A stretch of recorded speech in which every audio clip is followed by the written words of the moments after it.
Okay, so our next question is coming from Reddit. It says, can I afford $1,700 rent on $65,000 salary in New Jersey, New York City?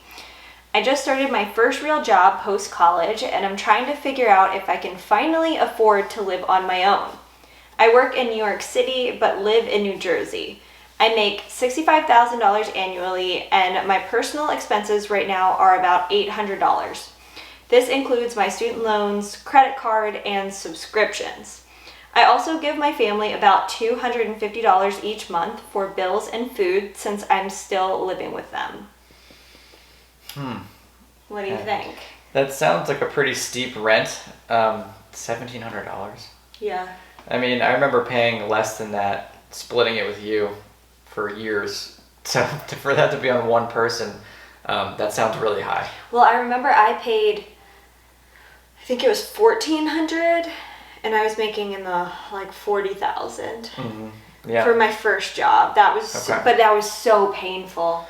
That was in New Jersey. So it was in New Jersey. Yeah, we used to live in New Jersey. An hour outside of New York City. It was a painful. I mean, I could barely save money.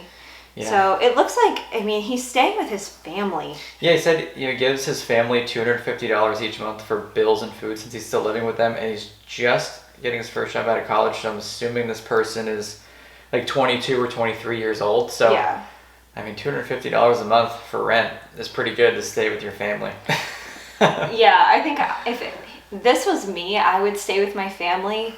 I mean, they obviously live in New Jersey where he can like go into New York City if he wants to, which is great. I mean, we've done that. We've lived that life. And I mean, to have a free living situation in New Jersey and like New York City area, gosh, that's a pretty sweet deal. Yeah, I read some of the comments, and the person said that they do work from home too, so they don't actually have to commute. I guess it's maybe the company is in New York City, but they did say they work from home, so I mean they don't actually even have to live in those areas technically. Yeah, I mean then they can move, but they're probably trying to stay close to their family, which I can understand. Right, and that's what we did. Was we moved from New Jersey to North Carolina, and rents were like 20% cheaper overall, I'd say, and then the pay was higher than it was in the north, so yeah, it was great. But for our situation, we were farther from family though, so yeah, you make sacrifices. It's interesting because like, you get like a salary of $65,000, and you think like that's how much money you're gonna get, but like you're actually not. Yeah, I mean the taxes and the take home is definitely lowering it. I think $1,700 sounds really high for New Jersey. It does. It must be a nice place though. It must be nice. I mean, I remember my first place was crappy. But there was a website that I found that actually tells you like how much you're going to expect from your paychecks. Oh, really? So let me type that in and see like how much this guy is going to get, or this person is going to get each month on $65,000. Let's see. Yeah, I mean, it's not a bad salary, especially if they seem really young.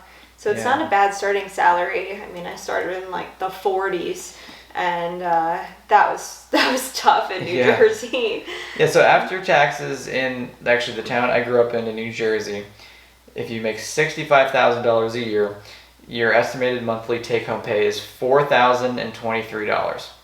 So I don't like to base things off of like the gross income. Like people say, oh, don't spend 30%. It's like 30% of your gross income on rent, but it's really hard to think about that because everyone's taxes are different and everyone has like different healthcare costs. So I don't understand why you would look at gross and why you wouldn't look at the net, like what you actually take home every month. Yeah. Because that's probably what you should be budgeting off of, right? Like it doesn't really matter. Like if you live in California, your taxes are going to be way higher than like Texas or Florida, right? So like why would you go off of the gross? But yeah, basically you make $4,000 a month, so $1,700, almost 50% of your after-tax earnings are going just for living. Hopefully that includes like, water and electricity and stuff like that. Probably doesn't. But if not, assume most people don't lump those together. Yeah, I mean then you're already at $2,000, which is you're already at half. No, and this person probably has.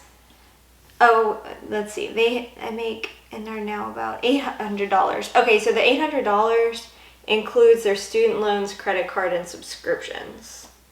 And then they give the family $250. Okay, yeah, so $800, yeah. Yeah, if you have student loans, pay those off first. I think that this person should stay at home and pound those student loans down as fast as you can. I mean, if you can do that for 5 years and then move out when you're like 27 with no or 28. debt. With no debt, yeah, that's what I would be doing all day long. Like, get those student loans, like, just get them off. Get them off your... You moved out right away, right after college, right? You were on your own, so... Yeah, I mean, I had to because my parents live in a really remote area, so there's no jobs there, or at least not jobs that I went to school for. So I had to move out, and I was envious of people who got to live at home. I'm like, wow, like, you're getting free food and free rent. And I'm paying so much money right now just to live in a terrible apartment and basically not save any of my money because I couldn't afford it because the rent was so high. Yeah. So highly suggest just living at home. Let's pay off the student loans.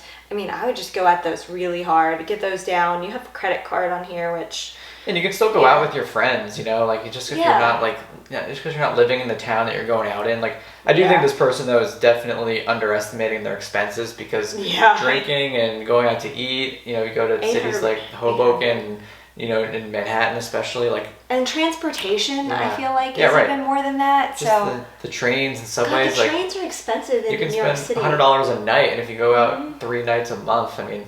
No, like it's crazy, right? Yeah. But yeah, this person really needs to like sit down and make a budget. Do a budget. Yeah, like a real in-depth budget. This is not a budget. This is I would do 1, 2 before and after scenarios. And then also see how long it would take for you to pay off your student loans if you were to stay at home. I just think that this is too loosey-goosey for me. Yeah, I think that also too, like, I didn't see anything about like saving for retirement, right? And that's something that like I was so slow on. Like, you know, I did the match. Like, as soon as I got my job I have now, they did like a 6% match, and I'm like, oh, just do 6%. So then I was like, oh, I'm saving 12% of my salary, right? Because they're giving me 6 and I'm taking 6 out of mine. Yeah. But it just took a while for me to realize like you should actually like just max out all of your tax benefits, because then you pay less in taxes. Ultimately, like it makes you wealthier, like overall. Compound interest. So yeah, like this person should, you know, take the $65,000 a year, put their 401k up to, I can do it on this website. It's actually pretty cool. So 19,500 or. Yeah, they definitely bumped their 401k up. Definitely create a Roth IRA as well. Yeah, and then do the Roth IRA. Yeah, that's what I was going to get to next. Yeah, I think that those two are the most important. Yeah, so if you maxed out your 401k, making $65,000 a year, you would still take home $3,000. So that's what's putting $1,400 a month in your 401k. So you're really like saving $400 in taxes every month, essentially, which is another $5,000 a year, right? But then you should do that, and then you should take $500 a month and max out your Roth IRA. So your real budget should be like $2,500 a month. And then when you start to make like $75,000, $85,000, $95,000, you can say, all right, like I'm already maxing those contributions out. So now I can increase my lifestyle that way instead of like doing that first. Not quickly, but yeah, like I think that's the best way to think about it. Is like not just going like all in on like let's get a $2,000 a month apartment. Yeah, you know, $500 a month on a car. Like exactly. Those aren't the first things, especially if they don't have to be. Yeah. Sometimes they have to be, but he doesn't have to make those tough decisions. It's good this person's asking the questions though. Like, it is. Yeah, retirement first thing. Definitely.